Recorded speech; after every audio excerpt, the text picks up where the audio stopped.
സംസ്ഥാനത്തെ വൈദ്യുതി ഉപഭോഗത്തിൽ റെക്കോർഡ് വർധന 11.17 മെഗാ യൂണിറ്റ് വൈദ്യുതി ഇന്നലെ മാത്രം ഉപയോഗിച്ചു. തിങ്കളാഴ്ച 11.12 യൂണിറ്റ് വൈദ്യുതിയാണ് സംസ്ഥാനം ഉപയോഗിച്ചത്. വിവരങ്ങളുമായി ടിൻഡുദാസ് ചേരുകയാണ്. ടിൻഡു, ഈ ദിനംപ്രതി ചൂട് വർദ്ധിച്ചു വരുന്ന സാഹചര്യത്തിൽ വൈദ്യുതി ഉപഭോഗവും അത്രത്തോളം വർദ്ധിക്കുകയുമാണല്ലേ? തീർച്ചയായും കെ പി, സംസ്ഥാനത്തെ വൈദ്യുതി ഉൽപാദനം പ്രതിസന്ധി അല്ലെങ്കിൽ ഉൽപാദന മേഖല പ്രതിസന്ധിയിലായിരിക്കുകയാണെന്ന് വേണം മനസ്സിലാക്കാൻ. ഇന്നലെ, അതായത് കഴിഞ്ഞ ദിവസം തിങ്കളാഴ്ച 11.17 മെഗാ യൂണിറ്റ് വൈദ്യുതിയായിരുന്നു, അല്ലെങ്കിൽ ദശലക്ഷം യൂണിറ്റ് വൈദ്യുതിയായിരുന്നു ഉപയോഗിച്ചതെന്നെങ്കിൽ കഴിഞ്ഞ ദിവസം അത് 11.7 ദശലക്ഷം യൂണിറ്റിലേക്ക് പോയിരിക്കുകയാണ്. അതായത് ഒരാഴ്ചയിലധികമായിട്ട് ഒരു 10 ദശലക്ഷം മുകളിലായിരുന്നു വൈദ്യുതിയുടെ ഉപയോഗം.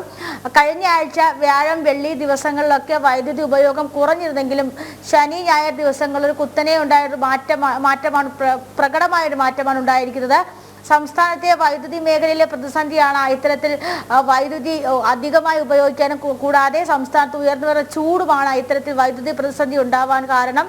നേരത്തെ തന്നെ KECB സംസ്ഥാന സർക്കാരിനോട് വൈദ്യുതിയിൽ ഇത്തരത്തിലുള്ള പ്രതിസന്ധി ഉണ്ടാകുമെന്നുള്ള കാര്യം അറിയിച്ചിട്ടുണ്ടായിരുന്നു. നമുക്കറിയാം, പുറത്തുനിന്ന് വൈദ്യുതി വാങ്ങുന്ന കരാർ റദ്ദാക്കിയതാണ് ഇത്തരത്തിലുള്ള ഒരു പ്രതിസന്ധിയിലേക്ക് കടക്കാൻ കാരണം. താപവൈദ്യുത നിലയങ്ങളും ആണവൈദ്യുത നിലയങ്ങളെയും കേരളത്തെ സംബന്ധിച്ചിടത്തോളം ഈ രണ്ട് വൈദ്യുത നിലയങ്ങളെ ആശ്രയിക്കുക എന്ന് പറയുന്നത് പര്യാപ്തമായിട്ടുള്ള കാര്യമല്ല. സംസ്ഥാനത്തെ സംബന്ധിച്ചിടത്തോളം ജലവൈദ്യുതി നിലയങ്ങളെയാണ് പൊതുവെ ആശ്രയിക്കുന്നത്.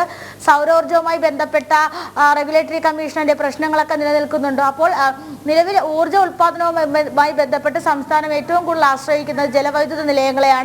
സംസ്ഥാനത്ത് ചൂട് വർദ്ധിക്കുകയും ഒരു വരൾച്ച കാലാവസ്ഥ ഉണ്ടാവുകയും കഴിയുന്ന സാഹചര്യത്തിൽ ഈ ഡാമുകളിലൊക്കെ വെള്ളം കുറവാണ്. അതുകൊണ്ട് തന്നെ നിലവിലെ ജലവൈദ്യുത ഉൽപാദനം ഒരു പരിധിവരെ കുറച്ചിരിക്കുകയാണ്. ഈ ഒരു സാഹചര്യത്തിൽ പുറത്തു നിന്നും വൈദ്യുതി വാങ്ങണം, അല്ലെങ്കിൽ പുറത്തു നിന്നും വൈദ്യുതി വാങ്ങേണ്ടി വരുമെന്ന് പലതവണ KECB സംസ്ഥാന സർക്കാരിന് മുന്നറിയിപ്പ് നൽകിയിട്ടുണ്ട്. പക്ഷേ സർക്കാർ പുറത്തു നിന്നും വൈദ്യുതി വാങ്ങുന്ന അല്ലെങ്കിൽ അധിക വില കൊടുത്ത് വൈദ്യുതി വാങ്ങുന്ന നിലപാടിലേക്ക് കടക്കാത്തതാണ് ഇത്തരത്തിലുള്ള ഒരു പ്രതിസന്ധി നിലനിൽക്കാൻ കാരണം. അതോടൊപ്പം തന്നെ എന്ത് സംഭവിച്ചാലും സംസ്ഥാനത്ത് പവർ കട്ട് ഉണ്ടാകരുത് എന്ന് മന്ത്രിസഭ അല്ലെങ്കിൽ സർക്കാർ അല്ലെങ്കിൽ ശക്തമായൊരു കർശന നടപടി KECBക്ക് നൽകിയിട്ടുണ്ട്.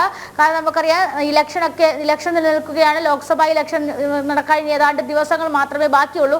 അപ്പോൾ ആ ഒരു സാഹചര്യത്തിൽ സംസ്ഥാനത്ത് ലോഡ് ഷെഡിംഗ് എന്നൊരു നടപടിക്രമങ്ങളിലേക്ക് പോകരുത്, എന്ത് സംഭവിച്ചാലും അത്തരത്തിലുള്ള തീരുമാനങ്ങളിലേക്ക് പോകരുത് എന്നാണ് സംസ്ഥാന സർക്കാരിന്റെ ഭാഗത്തു നിന്നുള്ള നിർദ്ദേശം. അതോടൊപ്പം തന്നെ KECBയുടെ ഭാഗത്തു നിന്നും പല രീതിയിലുള്ള മുന്നറിയിപ്പുകൾ വരുന്നുണ്ട്. ഇലക്ട്രിക് ഉപകരണം അല്ലെങ്കിൽ ഇലക്ട്രിക് വാഹനങ്ങൾ പകൽ സമയം റീചാർജ് ചെയ്യരുത്, ക്ഷമിക്കണം, രാത്രി സമയങ്ങളിൽ റീചാർജ് ചെയ്യരുത്.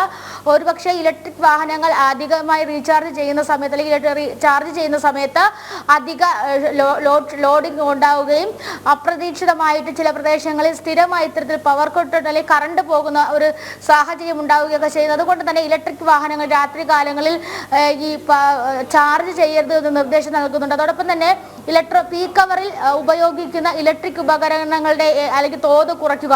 പ്രധാനമായും നമുക്കറിയാം, ചൂടാണ്. അപ്പോൾ AC, റെഫ്രിജറേറ്റർ തുടങ്ങിയ അതിൽ AC പോലുള്ള അധികമായി വൈദ്യുതി ഉപയോഗിക്കുന്ന അല്ലെങ്കിൽ കൺസ്യൂം ചെയ്യുന്ന സാധനങ്ങൾ ഈ പീക്ക് അവറിൽ ഉപയോഗിക്കരുത് എന്നൊരു നിർദ്ദേശം നൽകുന്നുണ്ട്. 6 മണി മുതൽ 9 മണി വരെ ആയിരുന്നു സാധാരണയായിട്ടുള്ള പീക്ക് അവറെങ്കിൽ ഇപ്പോൾ 6 മണി മുതൽ വൈകുന്നേരം രാത്രി 11 മണി വരെയൊക്കെ ഏതാണ്ട് പീക്ക് അവറിലേക്ക് തന്നെ പോകുന്ന സാഹചര്യം നിലനിൽക്കുന്നുണ്ട്. അപ്പോൾ ഈ സമയത്തൊക്കെയാണ് ഏറ്റവും കൂടുതൽ വൈദ്യുതി ഉപയോഗിക്കുന്നത്. അപ്പോൾ ഉപഭോക്താക്കളോട് വൈദ്യുതി കുറച്ച് ഉപയോഗിക്കുക എന്ന രീതിയിലേക്ക് പോകുന്നുണ്ട്. അതോടൊപ്പം തന്നെ ക്ലാസുകൾ തിരിച്ചുള്ള വൈദ്യുതി വിതരണവും അതോടൊപ്പം തന്നെ സമൂഹത്തെ ക്ലാസ്സുകളാക്കി തിരിച്ചുകൊണ്ടുള്ള പവർ കട്ടിങ്ങും ഒക്കെ KECB ഇതിനോടൊപ്പം തന്നെ പരീക്ഷിച്ച് കഴിഞ്ഞിരിക്കുന്നു. സമൂഹത്തെ 3 ക്ലാസ്സുകളായി തിരിക്കുന്നു. A, B, C. A ക്ലാസ്സിൽ വരുന്നത് ഏറ്റവും മുനിസിപ്പാലിറ്റി, കോർപ്പറേഷൻ, മുനിസിപ്പാലിറ്റി തുടങ്ങിയ മേഖലകളും, B ക്ലാസ്സിൽ വരുന്നത് കോർപ്പറേഷൻ തുടങ്ങിയ മേഖലയിലും, C ക്ലാസ്സിൽ ഗ്രാമീണ മേഖലയിൽ, Aയും Bയും ക്ലാസ്സുകളിൽ 20 മിനിറ്റിനകത്ത് മാത്രം വൈദ്യുതി നിയന്ത്രണം കൊണ്ടുവരിക. പരാതി ഉയരാൻ സാധ്യതയുള്ള മേഖലയാണ് Aയും Bയും ക്ലാസ്സുകൾ. അവിടെ ഒരു 20 മിനിറ്റിനകത്ത് വൈദ്യുതി മുടക്കുകയാണെങ്കിൽ പരാതികൾ കുറയും.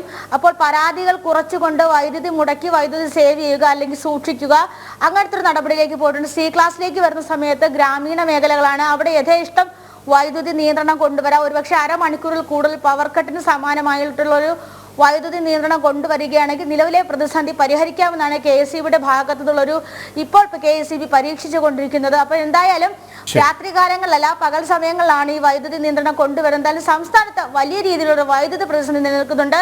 ഇങ്ങനെ പോവുകയാണെങ്കിൽ ഇക്കാലവും അത്രയും ഉപയോഗിച്ചതിനേക്കാളും കൂടുതൽ വൈദ്യുതി ഉപയോഗിച്ച കണക്കുകൾ പുറത്തു വരും. KP യെസ്, ടിൻഡുദാസാണ് തിരുവനന്തപുരത്ത് നിന്നും വിശദാംശങ്ങൾ നൽകിയത്.